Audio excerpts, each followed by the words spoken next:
He fucking looks good. Women don't have those issues about saying another woman is hot. We're totally confident. But there's some jealousy behind that, though. Oh yeah, jealousy, yes, but not lack of confidence about, oh, I can't say another guy looks good. That's some gay shit. Now, women don't have those issues. I can see. Can you see though? There's some guys that got it, right? Some guys that got it. You're not gonna say he's hot. You just be like, I can see why he get chicks. Yeah. Yeah. We call them pretty boys. Yeah. Pretty boys, light skinned motherfucker. Not African motherfucker. Yeah, we call them pretty boys. Just say that they're masculine. I mean, we keep it masculine, you know. Yeah. Like I said, women don't have those issues. But I don't know. Like a female can't tell a guy that another woman is attractive, though. No. Why? Because a lot of women have been wrong. Like, yeah, my girl, she's cute. She's really. Oh, like that. And Okay. when we see it, we're like, hell no. Okay. Yeah. Like, no, like that. I thought you were talking about like. Like, what were you thinking? Like, nah. But women try to validate other women all the time as if our opinion doesn't count. Like, nah, you can't say she's attractive. Like, you can say that, but I don't know, it just doesn't count for anything. We have our own. Like, women have driven other women to the point where they are now. All this makeup, fake, everything. And guys, we never told them to do that. Like, Why do you think they? Fashion men have. Fashion men are usually gay.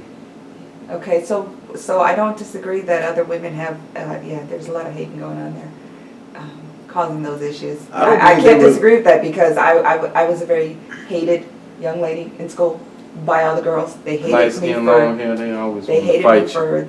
Well, I was in a school full of men. Puerto Ricans. We all looked similar, but that is what it is. The boys liked me and they didn't like them, but I had nothing to do with that. I didn't ask for. I don't. My sister was kind of like the same way. Yeah, I don't necessarily believe they did it because they didn't like them. You know, I don't believe they did it because they were being devious or cunning or whatever. I believe the female sincerely was like, "Hey, this looks good. You should do it." Regardless if it was a wig or fake eyelashes, all this extra makeup, I believe they were sincere. You haven't been around enough women. Some of them probably, don't get me wrong, like it's all subjective, but I'm just saying, like for the most part, this is national. This is everywhere you go now, but guys, we play a part in it. That's what I'm saying. We never told women, we were fine with it the way it was back in the day, 80s. With the mushroom. Early 90s, we were cool. Yeah. You know, we never asked for them to do. And what women would tell you, they do it for themselves. They don't do it for us anyway. How do you feel about that, though? How do I feel about women saying that they don't do it for men, they do it for themselves? Right. I will say 90% of women do it for a man or a significant. Only 10% of women are out there actually doing it for themselves. What if we think that doesn't look good? So what does it say then about those 90%? Where do they get that from? I mean, if I see a female, and you too, with a fuck ton of makeup on, fake booty, a lace front wig on, I'm like, I don't know, that might be a dude. So a bunch of men, unless they are like just driven purely by their dicks or some shit like that, and are they doing it for those guys? They're not doing it for good guys because we have a other set of standards that we are attracted to. Are you aware of that? Yes and no.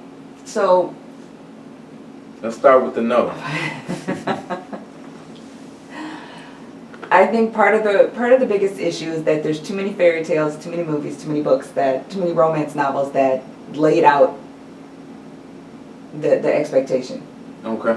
And we get caught up in that, and don't pay attention to what is really happening. So and again with the fashion magazines and what they determine the people that the women are looking up to for approval. They set the standard. They set the standards instead of being able to do it for themselves or actually paying attention to what a man may be telling them because, well, the magazine says ... And since the magazine has sold however many copies versus one man's opinion, So, does the magazine raise children? Does the magazine cuddle in the bed? Why does the fantasy trump what is really real?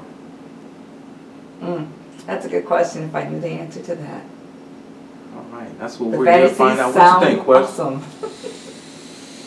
Why do you think? Why do you think that the fantasy trumps real life? And on top of that, no, go ahead and say what you're gonna say. I'm listening. Yeah. On top of that, why does the fantasy trump the man? And then seeing that the situation that they're in doesn't work, why does the fantasy still trump the man? There's a few different reasons.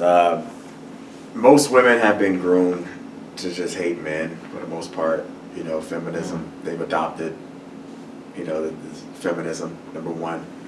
And, I mean, we live in a time now where there's just no morals. You know, like, it's boring to them. Like, I guess good guys are just boring. There's no drama-filled roller coaster type of situation. You know, just, and women say it. They say it themselves. Do you see it? Do you see a pattern where, I don't know, I see a pattern, especially on social media, where every girl is complaining about quote unquote fuck boys who are lying to them or whatever. What do you think?